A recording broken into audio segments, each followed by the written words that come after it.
Hi everyone, welcome to another video by Fans UCAT Education, bringing you another daily UCAT tip to help improve your UCAT scores.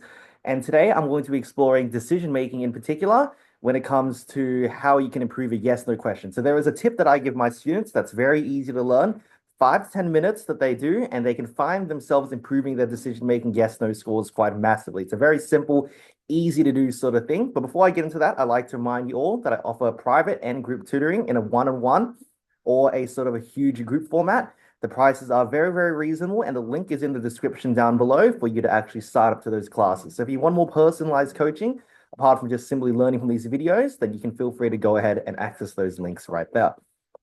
So continuing on, let's actually talk about the tip that I'm going to share with you today. So I'm going to share my screen, and you can see that this is actually a nice strategy to help improve your decision-making yes/no questions.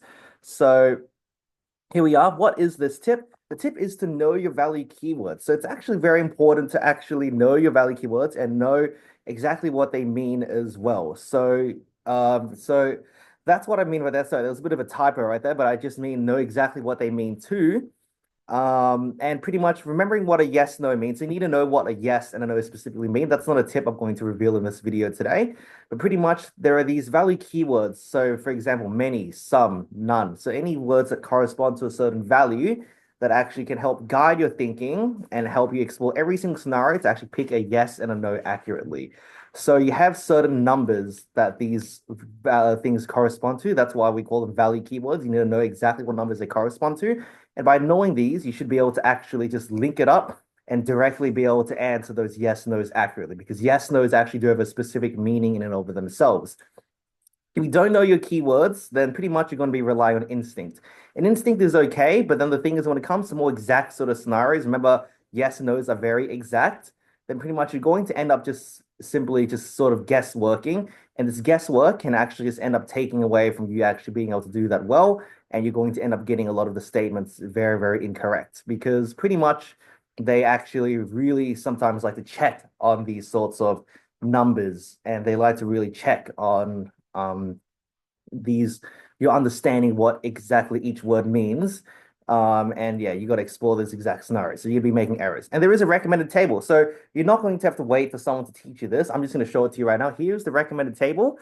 Now, this is it right here. So some corrections right here that I'd love to sort of provide, but that's only something I'm going to be giving to you in my actual private lessons.